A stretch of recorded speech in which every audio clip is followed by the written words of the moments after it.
네, 반갑습니다. 도도티브입니다. 도도티브 구독자님들 행복한 주말 하루 보내고 오셨나요? 월요일 아침부터 비가 많이 내리고 있는데요. 가을 장마가 시작되었다고 합니다. 태풍 오마이스도 오후쯤 우리나라로 상륙한다고 하니 다들 피해 없이 안전하게 보내는 하루 되시길 바랍니다. 오늘 전해드릴 소식은 제네시스의 대형 SUV GV90이 드디어 지난주부터 국내에서 GV90 플랫폼 실험 중이라는 소식이 입수되었는데요. 도도티브가 이전 영상에서 GV90 테스트가 임박했다라는 소식을 전해드리고 딱 1개월 만입니다. 이제까지 올해 초 G702, G802, G902, GV702, GV802, GV902 등 6종의 차명으로 등록 신청한 것이 밝혀지며 GV90의 출시 가능성에 대해서만 점쳐진 정도였지 구체적으로 GV90의 플랫폼으로 국내 지역에 테스트를 시작했다는 소식은 최초인 듯 싶은데요. 그래서 아직은 GV90의 위장막 테스트 차량은 목격되기란 어렵겠죠. 하지만 테스트를 시작한 만큼 올 하반기부터는 프로토타입의 GV90 테스트 차량도 목격되지 않을까 싶습니다. 한때 팰리세이드 롱바디 모델로 테스트 중인 차량이 목격이 되면서 이 차량이 혹시 GV90 테스트 차량이 아닐까도 생각을 했었지만 제네시스의 GV90의 플랫폼은 GV80 플랫폼을 기반으로 만들어지기에 초기 테스트 차량에서는 GV80의 외관에 롱 휠베이스 모습으로 포착될 가능성이 높기에 이 차량은 아닌 것 같죠. 그리고 이 차량이 목격될 때만 해도 지난주부터 GV90의 플랫폼 국내 테스트가 진행되기 한참 전이었기에 GV90은 아닌 것이 더 확실해졌네요. 그런데 여기서 궁금한 것이 GV90은 내연기관과 전동화 모델 두 가지 다 나오는 것이냐, 아님 GV60처럼 내연기관 모델 없이 순수 전기차로 나오는 것이냐일 텐데요. 일각에서는 현대가 앞으로 내연기관 모델의 개발은 없을 것이다 라고 밝힌 만큼 GV90만은 순수 전기차로 나올 가능성이 높다라고 예상하는 의견들도 있는데요.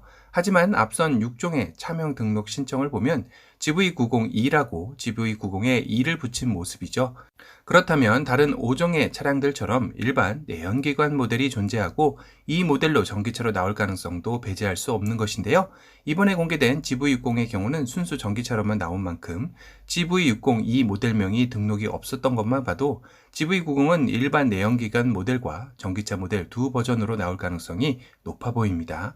또한 2016년에는 GV90만 출원했던 것을 감안하면 올해 초 GV90E 상표권 등록 신청 역시 두 버전으로 출시 가능성을 높여주는 것인데요. 아직은 베일이 많이 가려져 있는 GV90이지만 우리가 예측해 볼 수 있는 것은 GV 뒤에 붙은 숫자만 봐도 현 GV80보다는 윗 형님인 것은 알 수 있습니다. 당연히 3열 7인승의 대형 럭셔리 SUV로 GV80보다 더 넉넉한 실내 공간과 2열 독립 시트도 예상해 볼 수 있겠죠. 제네시스 세단의 플래그십은 G90이, 제네시스 SUV의 플래그십은 GV90이 되는 것인데요. 그런데 문제는 플래그십 차량들의 고질적인 애로사항으로 연비가 항상 발목을 잡아왔던 것도 사실이긴 합니다.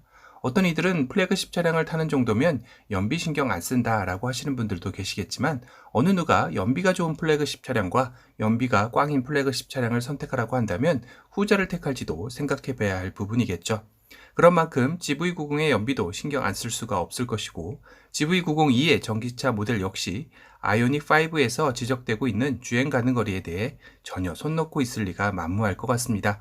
그래서 현대에서는 제네시스에도 솔라루프를 적용하였죠. 첫 모델로는 G80E 모델이 되었는데요. 두 번째 제네시스의 모델은 GV90E 모델이 될 것 같습니다.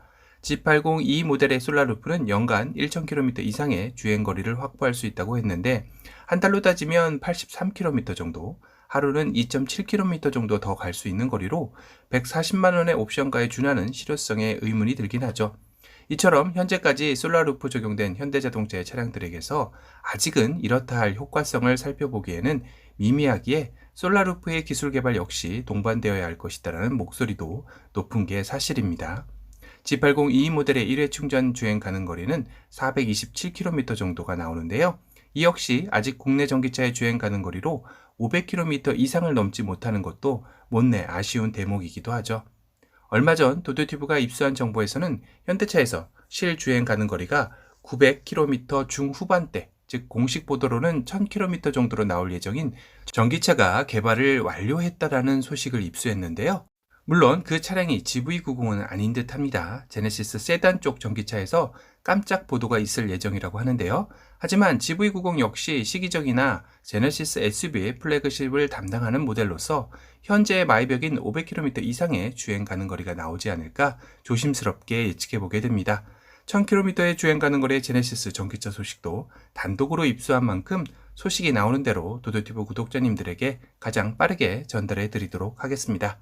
거기다 또 하나의 문제는 바로 전기차로 나올 때 전기차 보조금 문제도 거론되고 있는데요. GV80의 시작가는 6천만 원대 초반이죠. 그리고 G80의 시작가 역시 5,500만 원대입니다. 그런데 G80 2 모델의 시작가는 8,281만 원이죠. G80 내연기관 모델과 시작가만 놓고 보면 거의 3천만 원 정도의 차이가 나는 셈인데요. GV80의 시작가만 놓고 보면 GV90의 내연기관 모델 시작가는 7천만 원 후반에서 8천만 원 초반대가 될 듯합니다. 전기차인 GV90 2 모델은 자연스럽게 1억이 넘을 가능성도 높아 보이는데요. 그렇다면 올해 상반기 바뀐 전기차 정부 보조금 혜택 기준이 9천만 원 이상의 고가 전기차에게는 보조금 지원 혜택이 배제되기에 GV90 2 모델은 보조금 없이 사야 하는 전기차 모델이 될 가능성도 높아 보입니다. 물론 테슬라처럼 현대차 역시 GV90 2 모델의 엔트리 모델은 9천만 원 미만으로 맞춰서 50%의 지원 기준을 맞출 수도 있겠죠. 오늘은 GV90이 드디어 지난주부터 플랫폼 테스트 중이라는 속보 소식을 전해드렸는데요. 조만간 제네시스 GV90의 위장막 테스트 차량을 볼 날이 머지않은 것 같습니다. 제네시스 GV90의 소식도 도도티브를 통해 빠르고 정확하게 만나보시길 바랍니다. 오늘 영상이 도움이 되셨다면 도도티브 구독 알람 설정 부탁드리고요. 또 다른 신차 소식으로 찾아뵙겠습니다. 지금까지 도도티브였습니다. 감사합니다.